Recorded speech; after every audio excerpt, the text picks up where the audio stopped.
Bien, vamos a pasar a nuestra prédica hoy en esta tarde y vamos a Hechos, capítulo 2. Continuamos nuestro estudio del libro de Hechos, capítulo 2, versículos 43 al 47. Vamos a ver si alcanzamos a terminarlo este domingo. Dice la palabra, Hechos 2, 43 al 47. Y sobrevino temor a toda persona, y muchas maravillas y señales eran hechas por los apóstoles. Todos los que habían creído estaban juntos y tenían en común todas las cosas. Y vendían sus propiedades y sus bienes y lo repartían a todos según la necesidad de cada uno. Y perseverando unánimes cada día en el templo y partiendo el pan en las casas, comían juntos con alegría y sencillez de corazón, alabando a Dios y teniendo favor con todo el pueblo, y el Señor añadía cada día a la iglesia los que habían de ser salvos. Oremos. Padre, gracias te damos, Señor, hoy en esta tarde ya por tu palabra. Gracias por lo que podemos ver en ella, Señor, por lo que podemos aprender. Habla a nuestros corazones.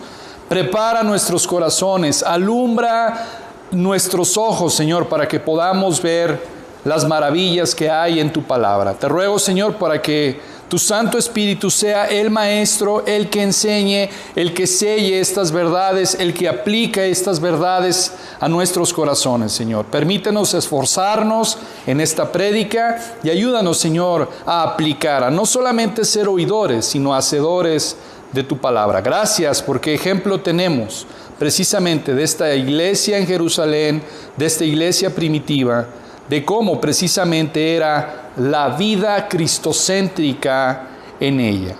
Gracias, Padre, en Cristo Jesús. Amén. Bien, hermanos, pues así se llama el sermón de esta mañana, la vida cristocéntrica parte 2. El domingo pasado vimos esto, la vida cristocéntrica, y nos concentramos en el versículo 42 en la segunda parte. Vimos varias cosas, vimos acerca del amor cristiano, vimos precisamente cómo nuestro Señor Jesucristo es el fundamento, es la roca en la cual está cimentada su iglesia. Y hoy precisamente vamos a ver de los versículos 43 en adelante. Y sabe una cosa, la familia de Dios trabaja mejor cuando sus miembros lo hacen en unidad, pero también en unanimidad.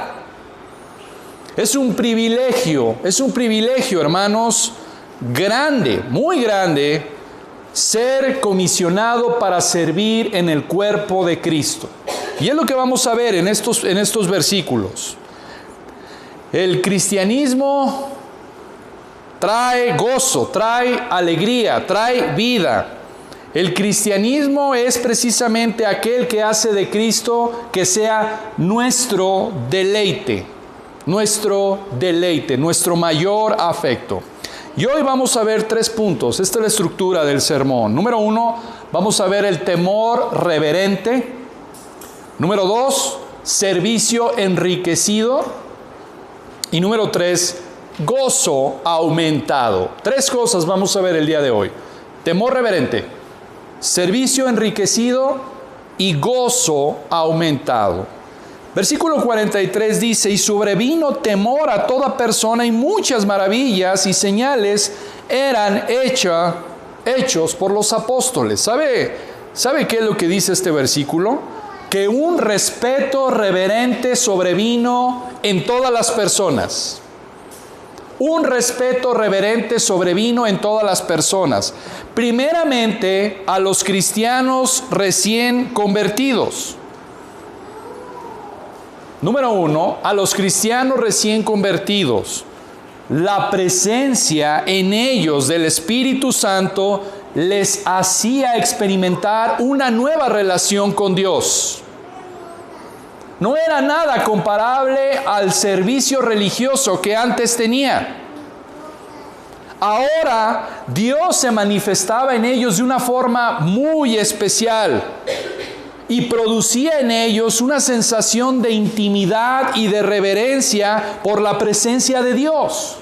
Eso es lo que hace el Espíritu Santo en nosotros. Eso es lo que produce el Espíritu Santo. Un temor reverente, real, una relación fresca, una relación real con nuestro Señor, no una relación monótona, religiosa, llena de ritos, de tradiciones.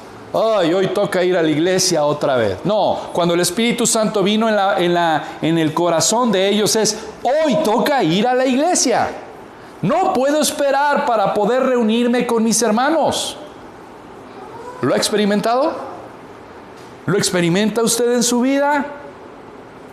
Y no es, ¡ay, otra vez ir! ¡Ay, qué pesado! No, no puede ser. Este hermano nos trae. Ayer nos puso a chambear allá y hoy nos quiere 10 a las 10. ¡Qué bárbaro!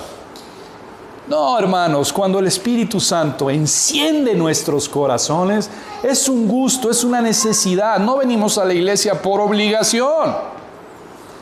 Venimos porque es una necesidad de poder estar con mis hermanos, de poder deleitarme, de poder adorar a Dios. La relación, lo dijimos la semana pasada, era horizontal como vertical, era hacia Dios, pero también es hacia mis hermanos. Es hacia mis hermanos. Pero en segundo lugar, hermanos, este temor reverente también era para la gente de afuera que observaba la vida transformada de los primeros cristianos. Y esto es muy importante y quiero estar aquí un momento. La gente afuera, la gente de afuera de la comunidad, la gente de afuera de la iglesia observaba las vidas de ellos. Eso quiere decir que hoy también la gente de afuera observa tu vida. La gente de afuera observa también tu vida. Y esa gente observaba la vida de los primeros cristianos, no solamente su vida, sino también las obras prodigiosas que los apóstoles hacían. Y yo veo en este versículo, hermanos, la importancia del buen testimonio. La importancia del buen testimonio. Vamos a Mateo, capítulo 5, versículo 16. Yo espero que haya traído su Biblia. Mateo 5, 16. No le voy a decir como decía alguien, no lo voy a decir, pero le voy a decir lo que decía él. ¿No trae su Biblia? Júntese con un cristiano que sí la traiga. Pero no lo voy a decir. ¿Ok? Mateo 5, 16. Dice la palabra: así alumbre vuestra luz delante de los hombres, para que vean vuestras buenas obras. ¿Y qué? Glorifiquen a vuestro Padre que está en los cielos. Hermanos, el buen testimonio es necesario. El buen testimonio es esencial para la gloria de Dios. Se espera un buen testimonio de ti para glorificar a Dios. No para ser morales. No para decir, qué buena persona es este hermano. Mira nada más. No. Es para que cuando los hombres vean tus buenas obras, y estas buenas obras no son tuyas, son las que Dios preparó de antemano para que nosotros anduviésemos en ellas. Es lo que dice Efesios 2:10. Cuando los hombres vean tus buenas obras, digan, bendito sea Dios. Glorifiquen a vuestro Padre que está en los cielos. Hermanos, como creyentes tenemos el propósito de ser luz y ser sal al mundo. Para los que cocinan, para las y los que cocinan. ¿La sal es importante en la cocina? ¿Por qué? ¿Por qué es importante? Es la que le da el sazón, es la que le da el sabor, ¿no es cierto?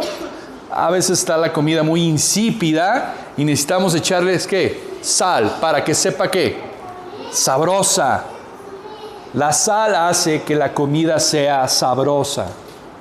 Entonces es lo mismo, los creyentes tienen el propósito de ser luz, no oscuridad, sino luz y sal.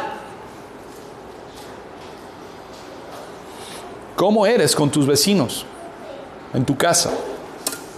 ¿Eres sal con tus vecinos? ¿Eres luz con tus vecinos? ¿Sabe una cosa, hermano? Esto es muy importante, porque precisamente por medio de las obras de los creyentes, los hombres incrédulos pueden ver la luz y ser sal. Este es el evangelio silencioso. ¿Sabe cuál es el evangelio silencioso? Tu vida. Ese es el evangelio silencioso. Ese es. Con tu vida precisamente demuestras el fruto o la evidencia de Él. La evidencia de la falta de Él. Entonces, es el fruto, es las buenas obras, es la vida transformada, es la evidencia de la verdadera fe. ¿Cuántos hombres se añadieron a la iglesia ese día? 3,000. Más los 120, 3,120. 3,000 testimonios impactaba permanentemente a Jerusalén. 3,000 testimonios, 3,000 personas estaban impactando a Israel. Y vea lo que dice el versículo 47, me voy a brincar un poco. Dice, alabando a Dios y teniendo favor con todo el pueblo. Y el Señor añadía cada día a la iglesia los que habían de ser salvos. ¿Sabe lo que está diciendo? Cada día había nuevos creyentes en la iglesia de Jerusalén. Eso es lo que está diciendo. ¿Y sabe qué? Número 1. Dios es soberano, Dios es el que añade, la iglesia no añade, la iglesia predica, la iglesia vive el propósito de Dios, Dios añade, pero la iglesia es el testimonio de Dios para las personas. Dios usa a la iglesia para salvar a otros. Y cuando la iglesia no está viviendo en ese propósito, no hay ¿qué? Salvación. Dios es soberano. Dios es el que añade. Pero es precisamente a través de la iglesia, a través de mostrar el fruto, a través de vivir precisamente vidas transformadas. Y esto era lo que estos 3,000 hombres habían sido ganados por el Señor y sus vidas daban evidencia, estaban transformadas. Hermanos, no es suficiente hablar a las personas de Cristo. Es un mandato del Señor, id y haced discípulos. Mateo 28 lo dice, ¿verdad? Pero hermanos, también es importante que la gente vea tu vida.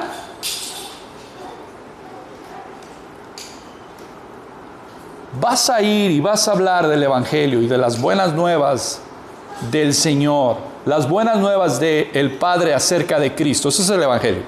Las buenas nuevas acerca de Cristo. Vas a ir a hablar a otras personas y les vas a decir precisamente que Cristo puede precisamente curarte de toda esa amargura, todo ese resentimiento, toda esa depresión. Pero te ve deprimido, te ve angustiado. ¿Qué va a decir? Aplícatelo primero a ti, antes de que vengas a mí a aplicarlo. ¿No es cierto?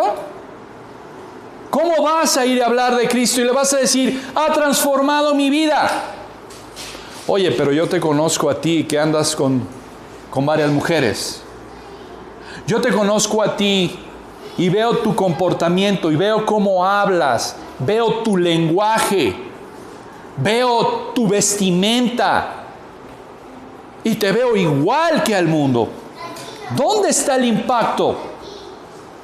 ¿Dónde está el cambio? Te veo cómo peleas con tu esposo, con tu esposa. Te veo cómo eres con tus hijos, permisivo. No hay disciplina en ellos. ¿Cómo vas a impactar?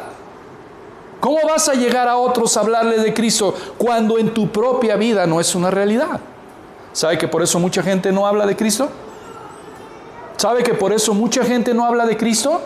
Porque predican a un Cristo que no es real en sus vidas. Vas a ir a predicar del poder de Dios, porque la palabra de Dios dice en Romanos que el Evangelio es poder de Dios para salvación. Dime dónde está ese poder en tu vida. ¿Dónde está ese poder? ¿Dónde está la evidencia? Hablas como los demás, te ríes y tú inclusive cuentas los mismos chistes que los demás. Oyes la misma música que los demás. Tienes las mismas lecturas que los demás. ¿Eso es ser cristiano? Oh, mejor me quedo donde estoy. Eso es importante. Tenemos que precisamente, hermanos, no solamente reflejar las obras, el carácter de Dios en nuestras vidas. ¿Sabe una cosa? 1 Timoteo 3, 1 en adelante dice: el que anhela obispado buena obra desea, pero tiene que ser irreprensible, marido de una sola mujer, etc. ¿Sabe? Mucha gente dice, estos son los requisitos para los ancianos y para los pastores. Yo no estoy de acuerdo. No, estos son el carácter de un anciano y de un pastor. Este es el carácter, y solamente el Espíritu Santo, por pasar tiempo con Él, es que Él puede cambiar ese carácter. Tenemos que reflejar precisamente el carácter de Dios. El carácter de Dios. No es suficiente, hermanos. No es suficiente solamente ir y hablar, pero nuestras vidas, en nuestras casas, es un desorden. Ah, bueno, pues entonces, si es un desorden, mejor no voy y hablo. No quiero ser hipócrita. No, arregla las cosas en tu casa y ve y habla a los demás de Cristo. Somos muy listos, ¿no es cierto? Nos las damos de muy... No, yo por eso no voy, hermano, soy hipócrita. Si voy y digo algo, pues no es la realidad en mi vida. No, ve y arréglalo y después habla a Cristo. Habla a las personas de Cristo, pero arréglalo. Arréglalo en tu casa.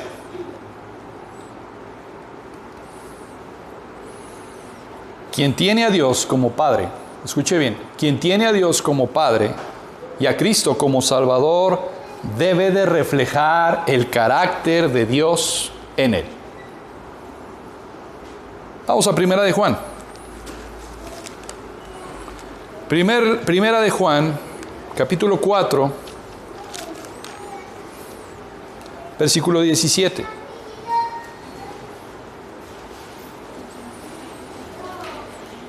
En esto se ha perfeccionado el amor en nosotros, para que tengamos confianza en el día del juicio, pues como Él es, así somos nosotros en el cielo.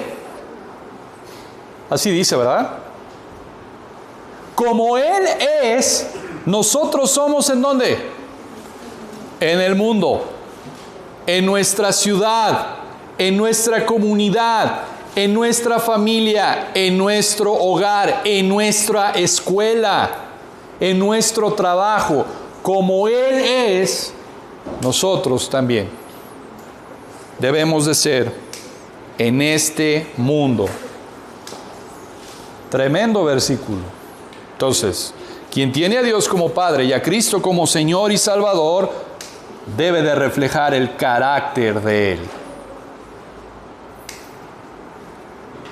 Primera de Pedro 2:2. Primera de Pedro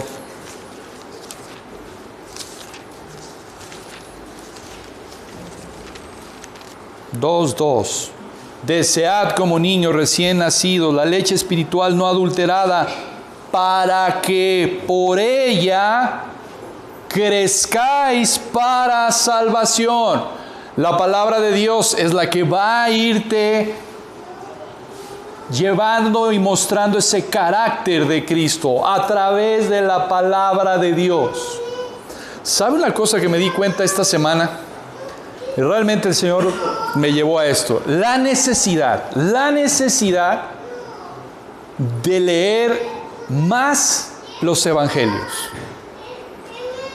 Y trajo convicción el Señor de leer más. Sí, traer toda la lectura de la palabra de Dios en un año, está bien.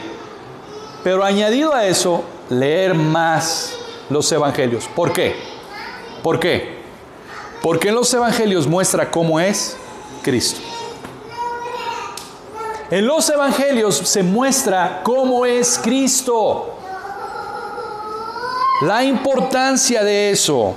Entonces, hermanos, el testimonio de los primeros cristianos producía un profundo respeto hacia los de afuera. ¿Por qué? Porque observaban el poder del Espíritu Santo en sus vidas.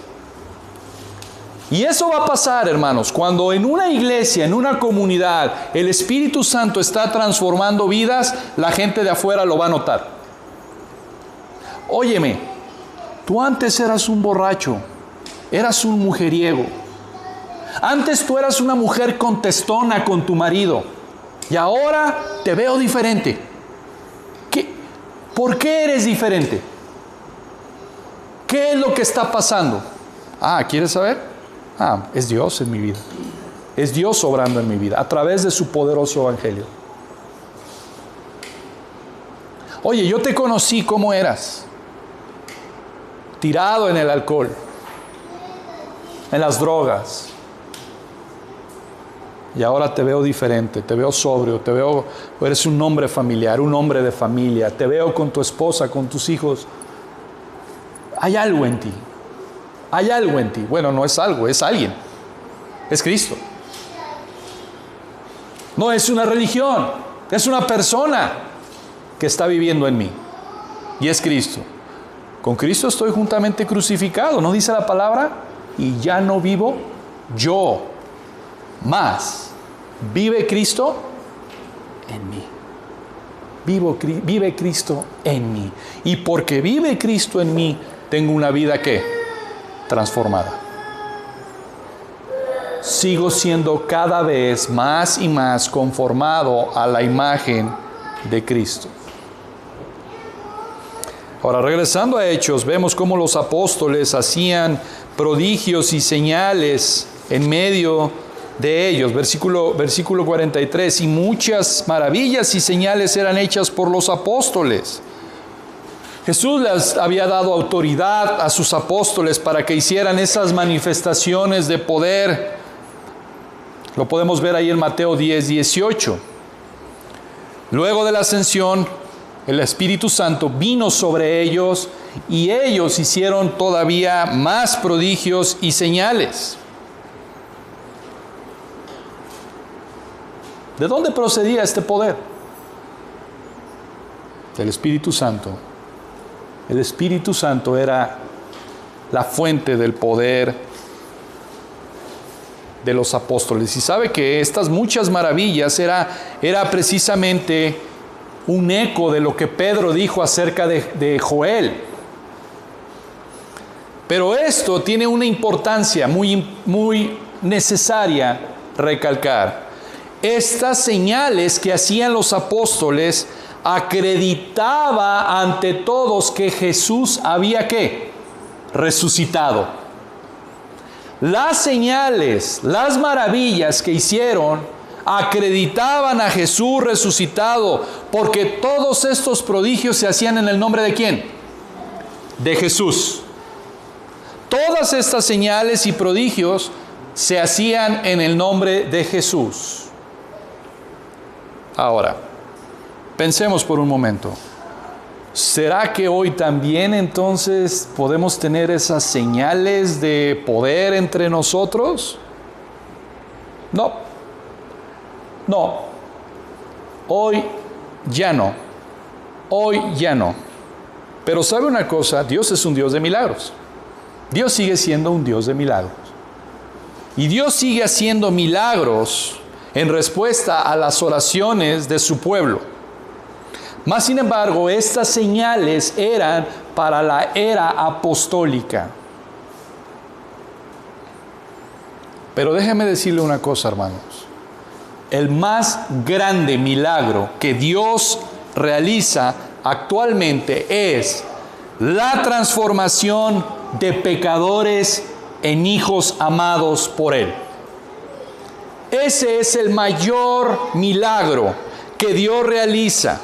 La transformación de pecadores rebeldes en hijos amados. Ese es el mayor milagro. Eso es lo que Dios hace. Quienes cada vez se vuelven más y más a la imagen de su Hijo. Y estos milagros ocurren diariamente. Diariamente. Diariamente el Señor está salvando. El Señor está conformando a la imagen de su precioso Hijo a cada uno de los miembros de la iglesia. Ese es el mayor milagro. No esperemos ver milagros de sanaciones. No. ¿Sabes cuál es el mayor milagro que deberías de anhelar en tu corazón? Ese pecado que tú tienes, Señor, transfórmalo, quítalo, bórralo, desarráigalo de mí. Elimínalo de mí. Ese es el mayor milagro. Y ese es el milagro que cada vez más y más en la iglesia se ve. Hombres y mujeres siendo conformados a la imagen de Cristo. Servicio enriquecido. Punto número 2. Es el servicio enriquecido. Dice en el versículo 44. Y todos los que habían creído estaban juntos y tenían en común todas las cosas. Y vendían sus propiedades y sus bienes y los repartían a todos según la necesidad de cada uno. Mientras estos nuevos creyentes recibían la enseñanza de los apóstoles, dice la palabra que tenían en común todas las cosas y vendían sus propiedades y las repartían. Esto significa que la gente vendía sus propiedades, sus casas. Y Lucas está describiendo un hecho que permaneció por un largo periodo de tiempo. La predicación de los apóstoles generó compromiso, compasión en los corazones. Y esta gente decidió compartir sus bienes. Vendían sus bienes. Ahora, esto es bien importante. No quiere decir, hermanos, no quiere decir que todos y cada uno de nosotros tenemos que vender nuestras propiedades. No está diciendo eso. No está diciendo eso. Simplemente Lucas está describiendo algo que pasó en ese tiempo. ¿Cómo lo sé? Porque vean precisamente en el versículo 46, y perseveraban unánimes cada día en el templo y partiendo el pan, ¿en qué? En casas. Entonces no quiere decir que todos vendieron sus casas. Porque si todos hubieran vendido sus casas, pues ¿en dónde partirían el pan? Simplemente Dios puso en el corazón de los hombres esa generosidad y vendían sus casas. Tampoco está hablando de un comunismo, como mucha gente quiere dar a entender esto. No se trata de vivir en un comunismo. No. Jesús enseñó precisamente a compartir las posesiones con quien más necesidad tiene. Vamos a Mateo, capítulo 5, versículo 42. Mateo, capítulo 5,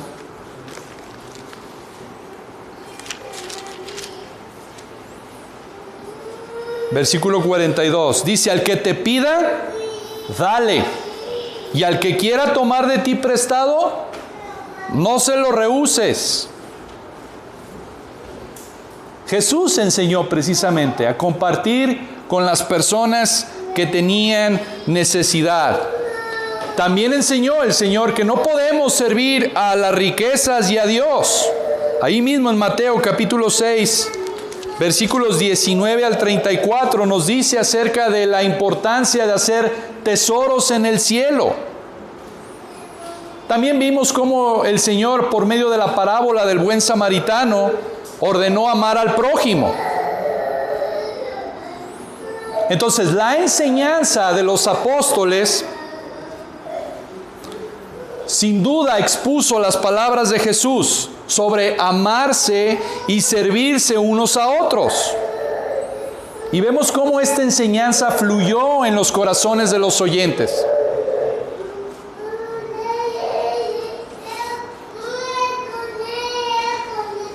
¿Sabe una cosa? Una iglesia que ama es una iglesia generosa.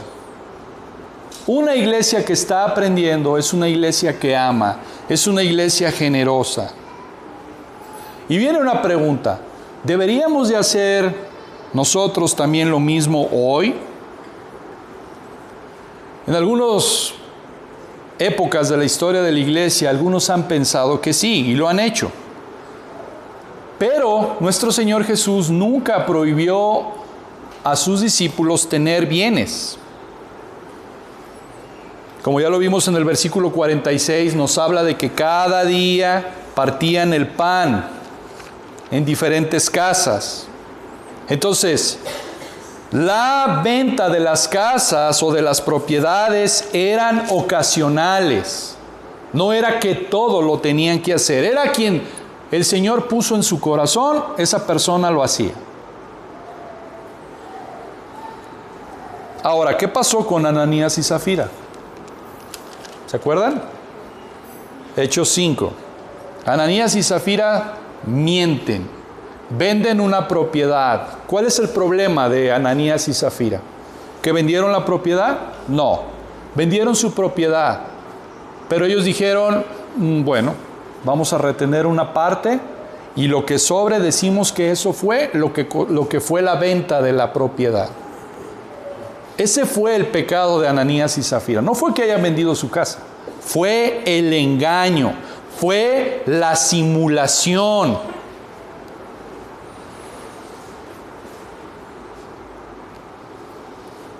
Fue el engaño, fue la simulación, fue decir, yo lo vendo y costó 10 pesos, pero me quedo con 5 y digo, la propiedad la vendí en 5 pesos.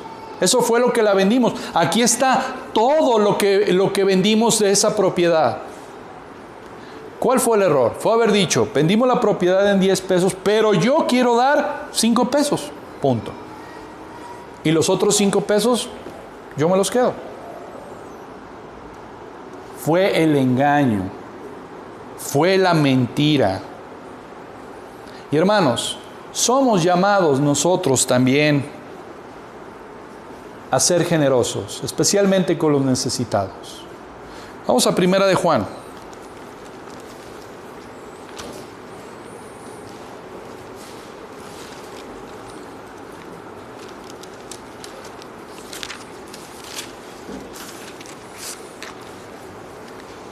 Primera de Juan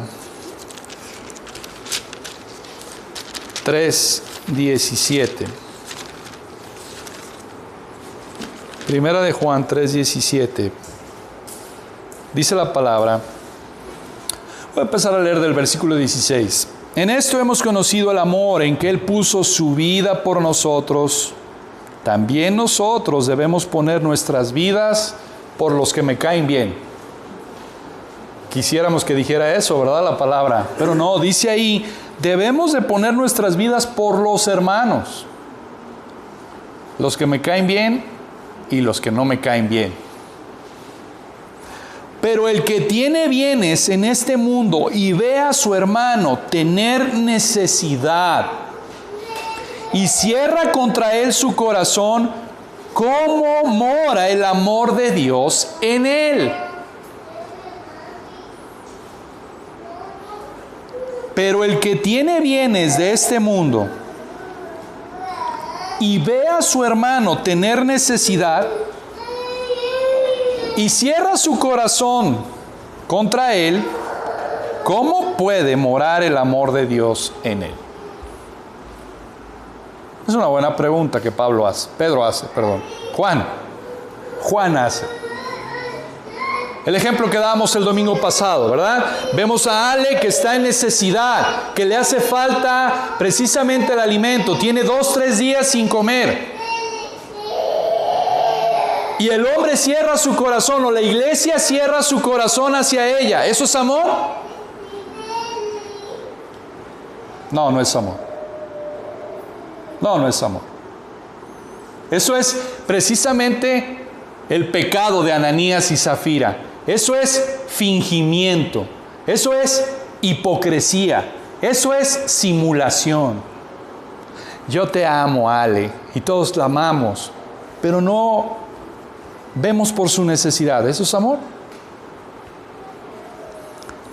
Y hermanos, cuando hay falta de amor, lo que en verdad está diciendo es que tenemos corazones que no han sido regenerados. Porque vea lo que dice ahí 1 Juan 3:1. Mirad cuál amor nos ha dado el Padre para que seamos llamados hijos de Dios. Por esto el mundo nos conoce, porque no le conoció a Él. Si hoy puedo amar a Ale o puedo amar a cualquiera de ustedes aquí, es porque el amor de Dios ha sido derramado en mi corazón. La falta de amor evidencia que no hay un corazón regenerado.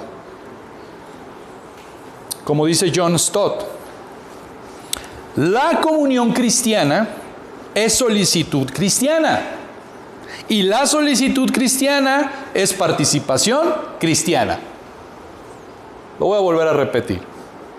La comunión cristiana es solicitud cristiana. Es solicitud, prontitud. Hay un problema, solícito voy. Y la solicitud cristiana es participación cristiana. Es acción, es movimiento. No es de lengua, nada más.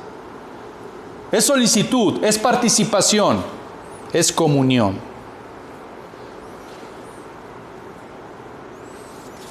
Eso es precisamente. Este pasaje de Hechos evidencia cómo era la iglesia y cómo debe de ser la iglesia hoy en día.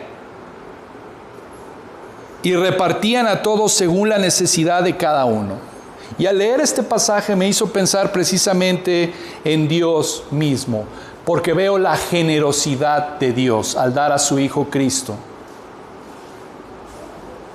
Veo la generosidad de Dios. Ahora, dice la Biblia, Dios ama al dador alegre. ¿No es cierto? Se ha vuelto un cliché eso. Se ha vuelto un cliché. Pero, ¿quién es el dador alegre? Bueno, el dador alegre es aquel que ama a las personas. El dador alegre es aquel que expresa su gratitud a Dios con todo lo que hace, y lo hace todo para la expansión de su reino. El dador alegre son personas que se desprenden muy fácilmente de sus cosas, de su tiempo, de su dinero. Eso es un dador alegre.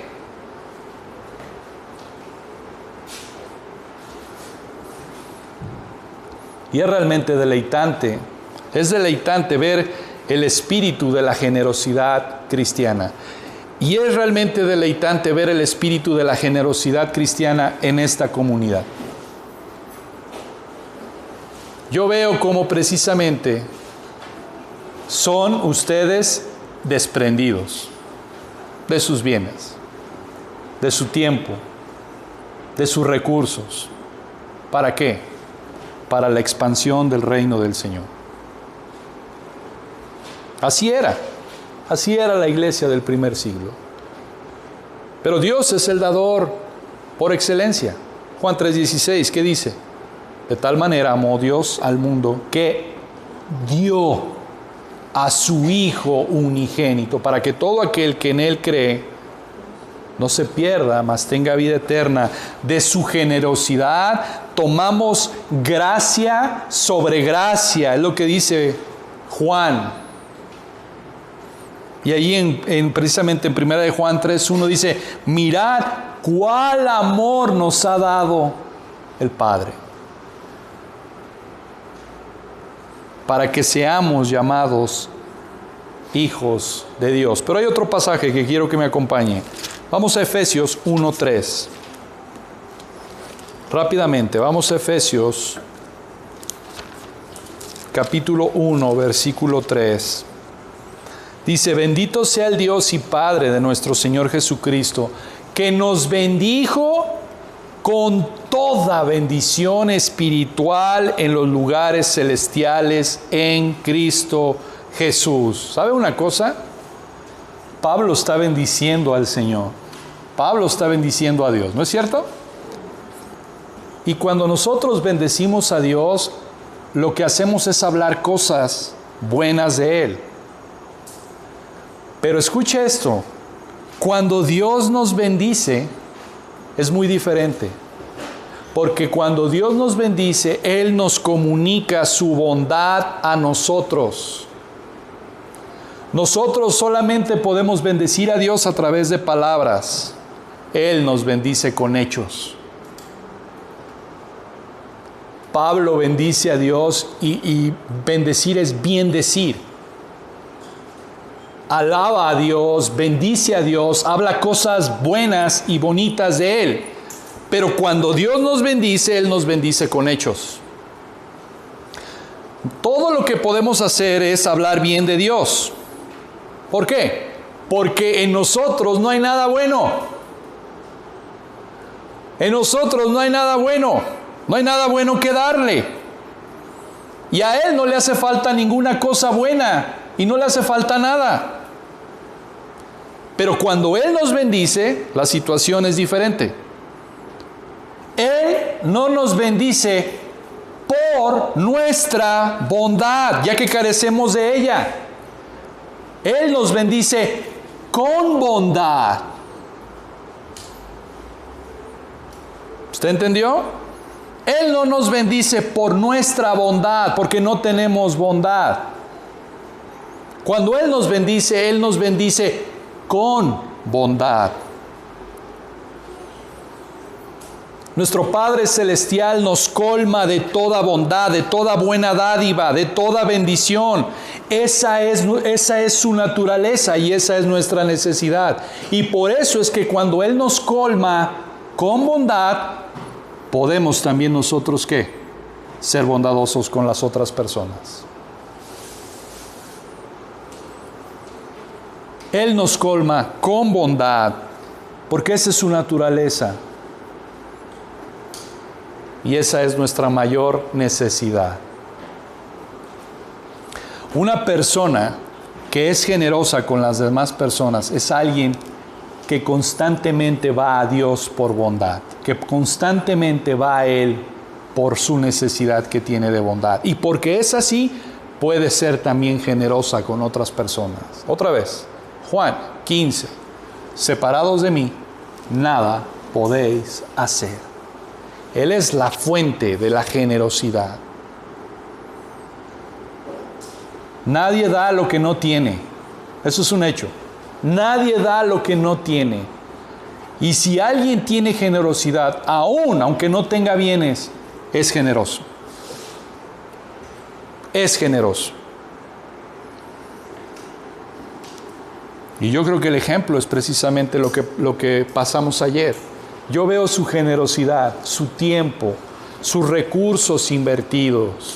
Y eso habla, hermanos, de un corazón que constantemente está yendo a Dios, que constantemente está, Señor, necesito de tu bondad, necesito de tu generosidad, pero no solamente para quedármelo, sino para darlo también a mis hermanos. Así alumbre vuestra luz, así alumbre. Dios, sé generoso conmigo para yo poder ser generoso con mis hermanos.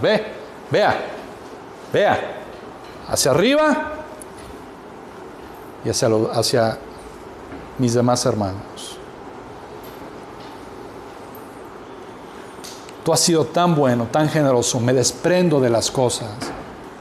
Si yo veo que tiene necesidad mi hermano, mi hermana, aquí está.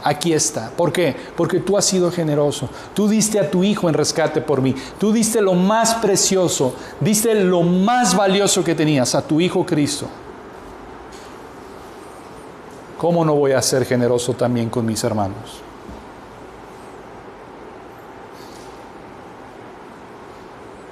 Pero al mismo tiempo, pasamos al otro punto, gozo aumentado. Y lo vemos ahí en Hechos 2:46. Este es el siguiente punto. Gozo aumentado. Y perseveraban unánimes cada día en el templo y partiendo en las casas, el pan en las casas, comían juntos con alegría y sencillez de corazón. ¿Sabe lo que veo en este versículo? Veo un gozo reverente. Era una iglesia gozosa, era una iglesia que estaba llena de gozo, no había duda de su gozo. Versículo 46 dice que había alegría y generosidad.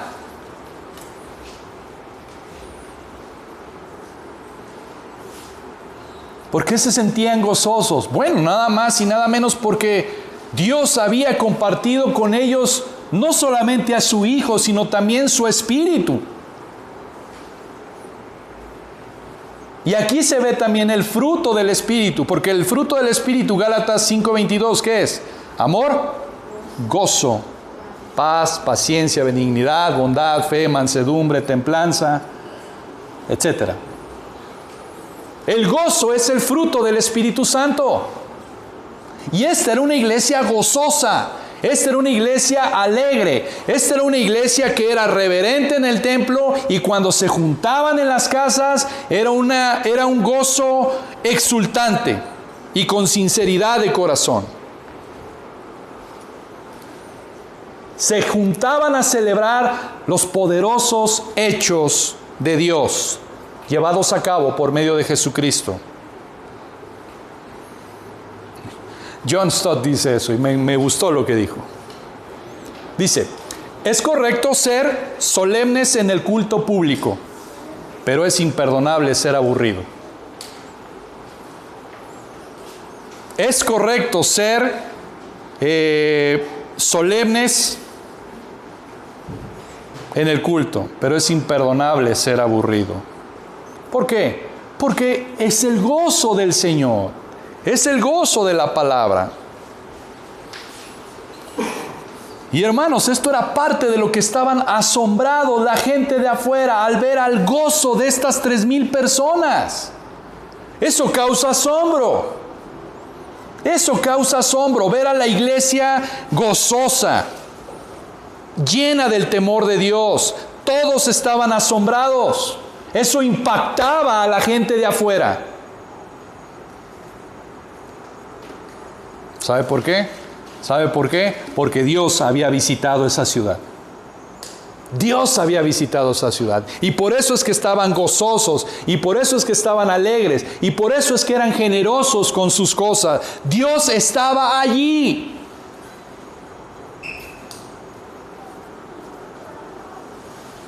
Ayer en la noche estaba leyendo un libro y me impactó muchísimo lo que leí.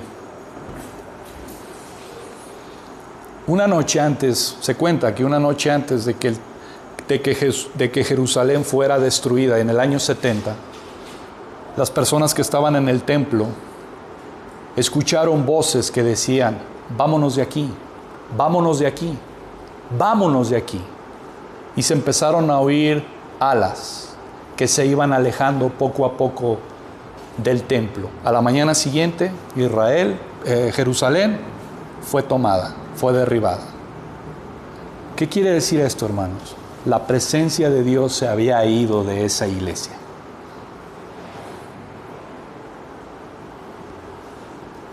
Y en una iglesia donde está presente Dios, hay generosidad, hay gozo, hay amor, hay hambre por su palabra. Y hermanos, Apocalipsis habla de una iglesia que dice, si no te arrepientes, vendré y quitaré ¿qué?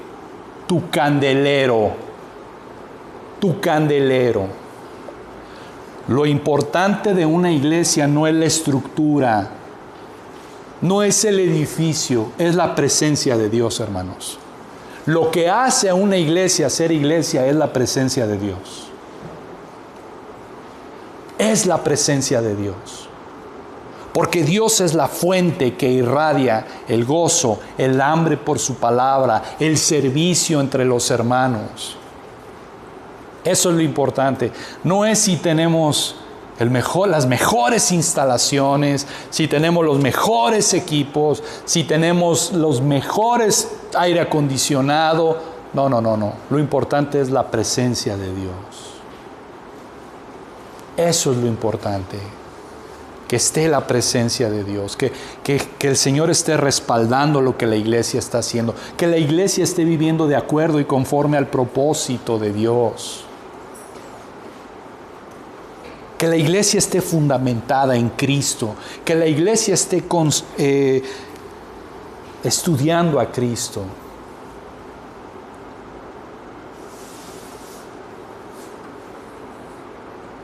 Por eso es que todos estaban asombrados. La gente estaba asombrada de ver la vida de la iglesia, de ver sus testimonios, de ver cómo eran unos con otros, de ver cómo partían el pan. Hermanos, 3,000 personas, imagínense. 3,000 personas. Y cada día eran añadidos los que habían de ser salvos. ¿Dónde comían?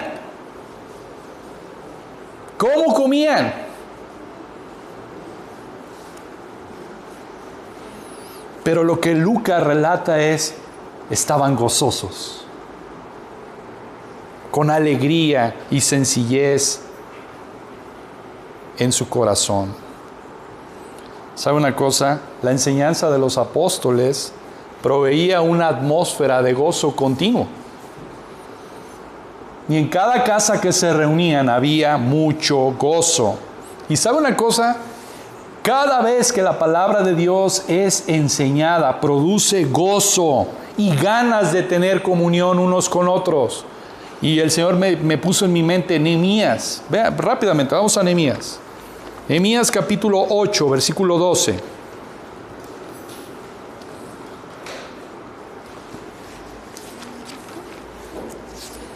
Nehemías capítulo 8, versículo 12. Después de que oyeron la palabra, después de estar expuestos a la palabra de Dios, versículo 12 dice, y todo el pueblo se fue a comer y a beber y a obsequiar porciones y a gozar de grande alegría. ¿Por qué? ¿Por qué? Porque habían entendido las palabras que le habían sido enseñadas. Cuando la palabra de Dios es predicada, produce gozo. Produce alegría. Es cierto, estaban llorando, porque por un lado, la palabra de Dios es una espada que penetra. Lloraban al reconocer su pecado, pero después estaban gozosos, porque habían entendido la palabra del Señor. Eso es lo que hace la palabra. Primeramente, te hace llorar por tu pecado, pero después produce gozo. Gozo de haber sido enseñado por la palabra. Cuando la palabra de Dios entra en nuestros corazones, siempre va a producir gozo. Y es lo que dice Juan 15:11. No lo busque, lo voy a leer. Dice, estas cosas os he hablado para que mi gozo esté en vosotros y vuestro gozo sea cumplido. Juan 15:11.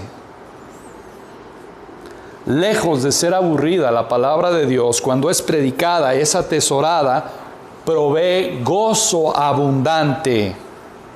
Una iglesia llena de la palabra de Dios será una iglesia llena de ¿qué? De gozo. Llena de gozo. ¿Y cómo lo sé? Versículo 47 de Hechos 2:47 dice, alabando a Dios y teniendo favor con todo el pueblo, y el Señor cada día a la iglesia, y el Señor añadía cada día a la iglesia los que habían de ser salvos. ¿Sabe qué? Produce gozo y produce alabanza a la palabra de Dios. Alabando a Dios y teniendo el favor con todo el pueblo. Cuando la iglesia, la palabra de Dios entra en el corazón, siempre produce alabanza. ¿Por qué?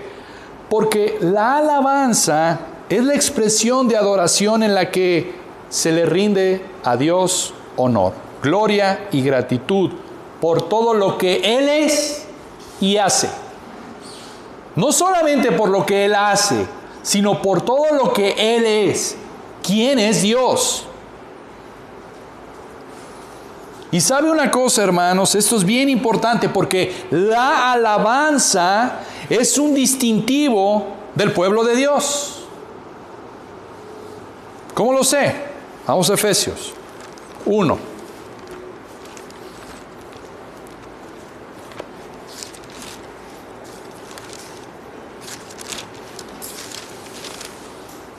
Efesios 1, 4 al 6, dice la palabra: según nos escogió en Él antes de la fundación del mundo, para que fuésemos santos y sin mancha delante de Él, en amor, habiéndonos predestinado para ser adoptados hijos suyos por medio de Jesucristo, según el puro afecto de su voluntad.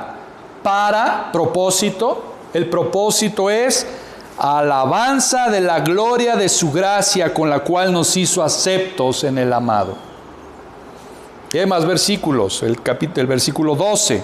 A fin de que seamos para alabanza de su gloria, nosotros los que primeramente esperábamos en Cristo. 14. Que es las arras de nuestra herencia hasta la redención de la posesión adquirida para alabanza de su gloria.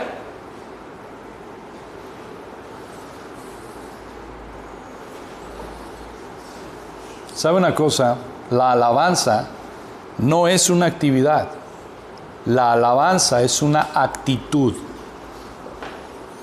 La alabanza no es una actividad. La alabanza es una actitud. Esto quiere decir que la vida de los creyentes es una constante alabanza a Dios.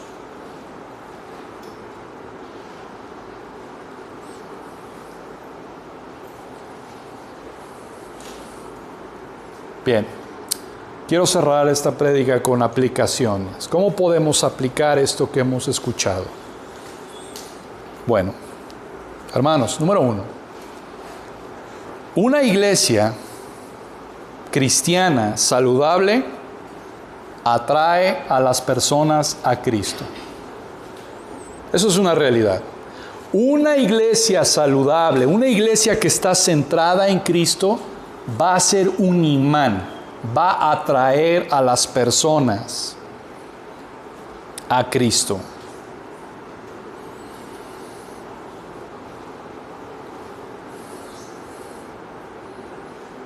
Una iglesia saludable es una iglesia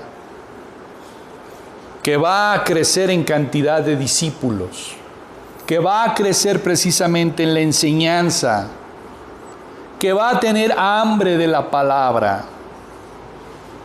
No me basta solamente con el domingo, quiero ir los martes también que estamos estudiando, quiero ir los miércoles en la mañana también, quiero ir los jueves también, quiero ir el domingo a las 10 de la mañana. Yo quiero convertirme en un discípulo de Cristo, saber más de Él, saber las demandas que tiene Él para mí. Y como ayer también nuestra hermana Anita hizo un cuadro, ahí una foto que puso nuestra comunidad. Hermanos, nosotros somos una comunidad que se reúne no para ser servida, sino para servir. Nos reunimos no para ser servidos, sino para servir. Y es lo que dice 1 de Juan 4, 10 al 11. No tenemos tiempo para verlo. ¿Cómo lo podemos hacer? Aquí es donde viene la aplicación. Gálatas 6:2, sobrellevad las cargas unos a otros. ¿Cómo podemos hacer esto? ¿Cómo podemos llevar las cargas de unos a otros? Hermanos, lidiando pacientemente las luchas espirituales de cada quien. Hermano, voy a orar por ti. ¿Cuál es tu petición? ¿Estás pasando por una carga? ¿Estás pasando por un tiempo difícil? ¿Cómo puedo ayudarte? ¿Cómo puedo sostenerte?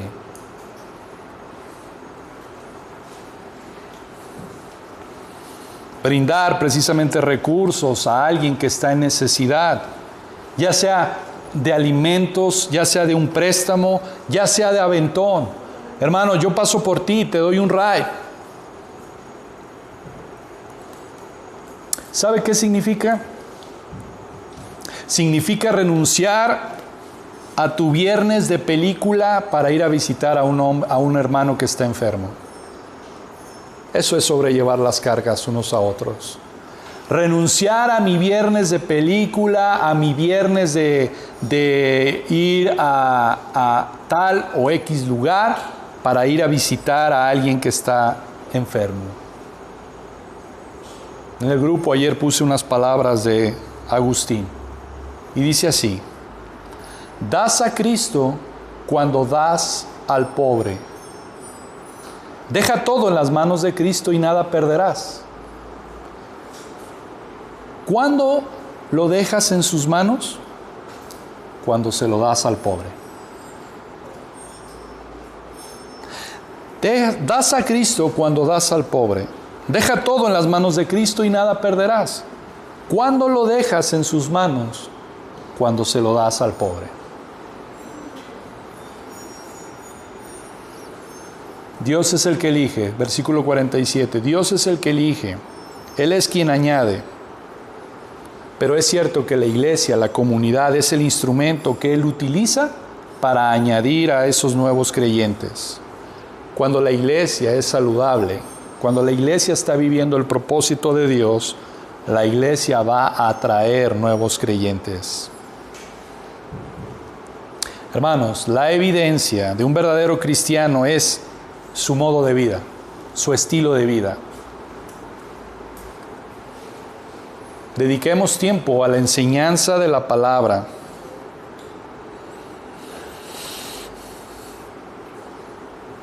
Dediquemos tiempo precisamente a servir a nuestros hermanos. Que en verdad Dios sea la fuente de nuestra generosidad, de ser generosos con otros y de llevar las cargas unos con otros. Vamos a orar. Señor, gracias te damos, Padre, por tu palabra, porque tu palabra, Señor, es aplicativa, nos lleva en verdad. Y gracias porque precisamente vemos en tu palabra cómo debemos de pasar de modo indicativo a un imperativo. Gracias, Padre, porque tú pones en los corazones el ocuparnos en nuestra salvación y el ocuparnos de cómo podemos llevar a cabo esto que hemos estado escuchando. Ayúdanos a ser precisamente ese instrumento que tú utilizas para añadir cada día a tu iglesia. Salva, oh Señor, y permítenos ser también a nosotros, como lo dice tu palabra, pescadores de hombres, de ganar a otros para tu Hijo Cristo. Tú eres el que lo haces, pero ayúdanos, Señor, a que nosotros seamos ese instrumento útil en tus manos. Haznos útiles para la expansión de tu reino. Queremos ser como la iglesia primitiva, una iglesia que era gozosa, era una iglesia que impactaba a la comunidad. Te ruego, Señor, tú sabes que desde ayer hemos estado orando para que prepares el lugar en el que vamos a reunirnos y que prepares a la gente que también está alrededor y que nos prepares a nosotros, Señor, para ser una iglesia de impacto. Una iglesia, Señor, con vidas transformadas. Una iglesia como es nuestro nombre, de esperanza. Ayúdanos, Señor, a no vivir para nosotros mismos, sino vivir entendiendo el propósito por el cual tú nos has salvado, Señor. Levántanos, despiértanos, ayúdanos a salir de nuestro letargo, de nuestra flojera espiritual, de nuestra adoración superficial. Ayúdanos, Señor, a ser comprometidos, a comprometernos contigo, a sentir pasión por las almas, Señor. ¿Cuánto costó a tu Hijo Cristo, Señor, las almas de todos y cada uno de tus elegidos? Ayúdanos a tener esa pasión, ese amor por ellas. Síguenos conformando, Señor. No apartes tu presencia de esta comunidad, Señor. Respalda, limpia, purifica. Ayúdanos a acoplarnos a ti, no tú a nosotros, Señor. Muéstranos, Padre, para que tu gloria pase, para que tu gloria sea vista, Señor. No para andar como pavos reales, Señor, sino para que la gente vea tu gloria, Señor. Es lo que queremos, que la gente vea tu gloria. No que nos vea a nosotros, Señor, sino que nos vea a nosotros para que te glorifique a ti. Y te lleves tú toda la honra y toda la gloria, Señor. Ayúdanos a como iglesia a decrecer en nosotros y que crezca más tu Hijo Cristo. Ten piedad de nosotros, Señor. Ayúdanos. Somos conscientes, yo el primero, consciente, Señor, de la necesidad que tenemos de ti. Sin ti nada podemos hacer. Y ayúdanos a no tener celo, como veíamos en la mañana, sin ciencia. A no querer establecer nuestra propia justicia e ignorando la justicia tuya, que es en Cristo Jesús. Danos salud, haznos una iglesia saludable, una iglesia, Señor, con poder de tu Santo Espíritu, con la llenura de tu Santo Espíritu. Ayúdanos a vivir entre nosotros precisamente de esa manera. Gracias, Padre, en Cristo Jesús. Amén.